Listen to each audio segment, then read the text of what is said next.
Ce qui a été du coup évoqué hier, c'est un cessez-le-feu immédiat et provisoire de 30 jours. Déjà, quand on utilise ces termes-là, on sait très bien que les Russes ne vont pas vouloir.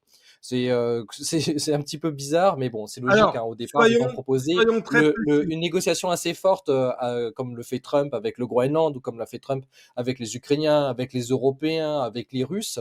Un grand coup sur la table pour revenir après derrière sur une négociation plus logique. Thomas, soyons très précis. Un cessez-le-feu de 30 jours, il concerne également la question des forces sol ou pas? Puisque Bah, c'est ça. voilà, dans le premier temps, ce qui était indiqué, c'était un cessez-le-feu, alors sur mer, je ne sais pas si on peut dire ça comme ça, et dans les airs, mais pas sur terre.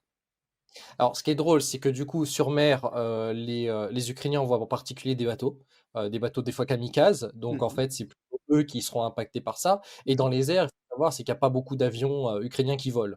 D'ailleurs, pas énormément non plus d'avions russes qui volent du fait des défenses anti-aériennes occidentales qui sont sur place. Et c'est là où la Russie pourrait aller plus vite, mais forcément avec un peu plus d'aviation et qui peuvent pas trop déployer sous peine d'en avoir une partie forcément qui tombe. Mais c'est ridicule de faire cette partie aérienne et marine parce que bah, ça changera pas grand-chose.